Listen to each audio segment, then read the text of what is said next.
ngi rafetlu conseil constitutionnel dogal bu mu jël nag bettuñu parce que jàppoon nañ ni argument yi nga xam ne suñu juriste yi moom nañu développé woon te yu nekk ci biir recours gi nga xam ne lu toll si ñeent fukki député bokk ci groupe parlementaire Yewwi Askan Wi ak le député Mamadou Lamine Diallo ñoo signé woon recours boobu jàppoon nañu ay argument yu dëgër la ay argument yu taxaw maanaam méngoo nag lu constitution bi wax ak lu méngoo ak lu jurisprudence conseil constitutionnel mooy lu mu tàmmoon jël ci ay décision am décision wu 2006 wax nañ ci décision wu 2016 te lu ñu jàppoon mooy ni loi boobu nga xam ne député PDS yeeg Benno Bokk Yaakaar ñoo ko voté woon ñun ñu jaay ñu doole génnee ñu assemblée nationale gendarmerie génnee ñu fa te mënuñu woon participer ci vote bi loi boo xam ne dafa violé constitution bi la woon donc lu toll ci article 27 nga xam ne moom mooy tënk mandat juróomi at la ak article 30 ak article 31 et suivant nga xam ne ñoom ñooy tënk date bu ñu war a organiser élection yi donc ñoom seen loi bi ñaari article la woon te ñaari article yëpp dafa violé constitution bi te yaakaar naa conseil constitutionnel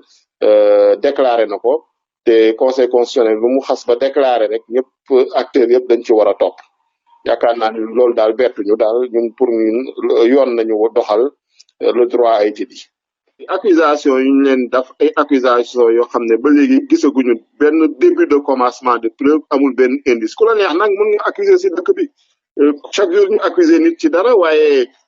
mais il faut ku accuser moo war a indi preuve ñoom nag teg nañu commission d'enquête parlementaire te lu gënoon gaaw balaa ñoo teg commission d'enquête parlementaire boobu ñoom dañu waroon déposer plainte su fekkee ne am nañu ay accusation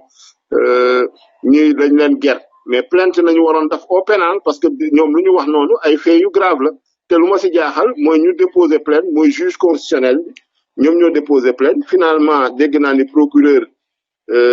saisir na assemblée nationale ministre de la justice pour ñu arrêter commission d'enquête parce que procureur ubbi na information judiciaire donc loolu daal ñu ci dégg mais ak lu mun ci demee ñu ne am na tam benn candidat boo xam ne am na double nationalité mais loolu su ko amee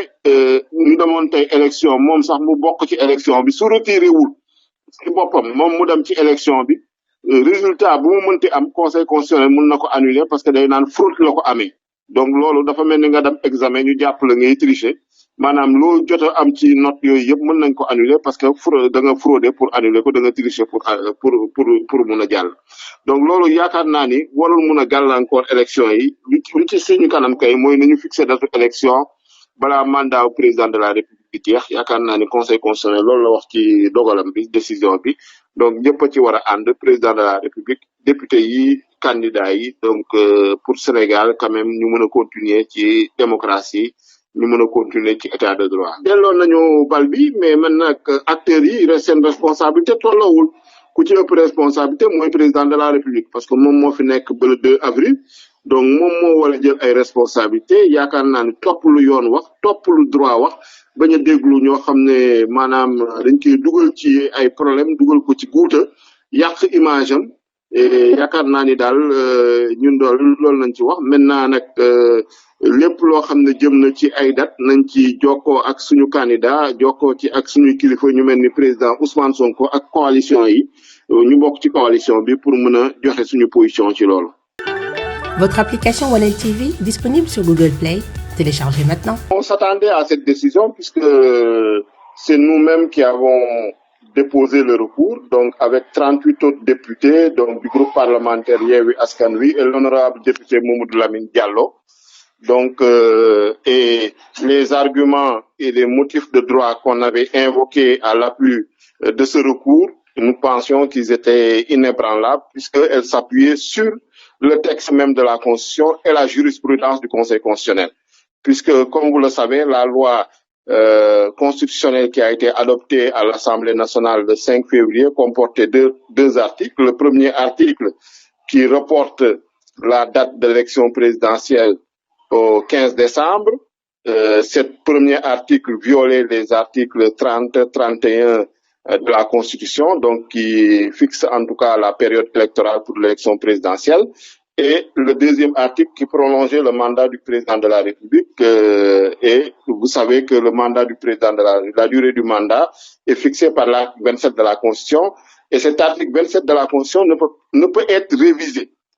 Ne peut être révisé, ça c'est l'article 103 de la Constitution qui le dit. Et comme je l'ai dit tout à l'heure, il y a une jurisprudence du Conseil constitutionnel constante dans ce sens-là en 2006 et en 2016. Donc c'est pourquoi nous étions convaincus que le Conseil constitutionnel, si le droit était dit, allait abonder dans le même sens que nous et allait déclarer la loi contraire à la Constitution. Et c'est ce qui a été fait. Quand la candidate dont vous parlez qui aurait une double nationalité, rien n'empêche en tout cas lorsque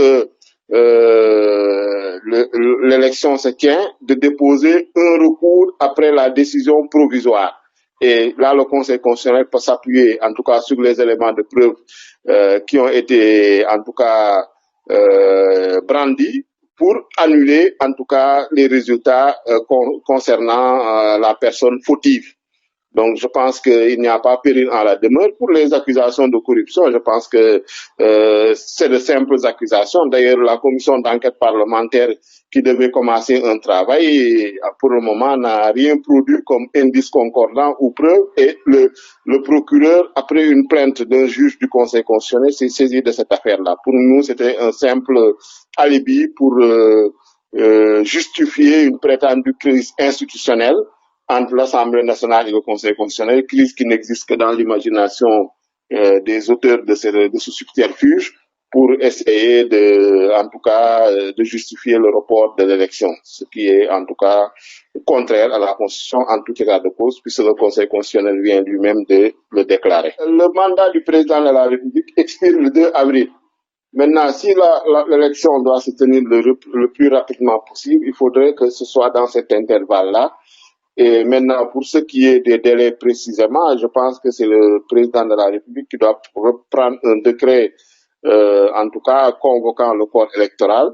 à nouveau et que l'administration s'exécute et respecte les formalités prévues par le corps électoral. Maintenant, nous, au niveau de notre coalition, nous allons nous concerter avec le candidat, le président Ousmane Sonko et tous les responsables de la coalition pour donner une position à ce sujet-là.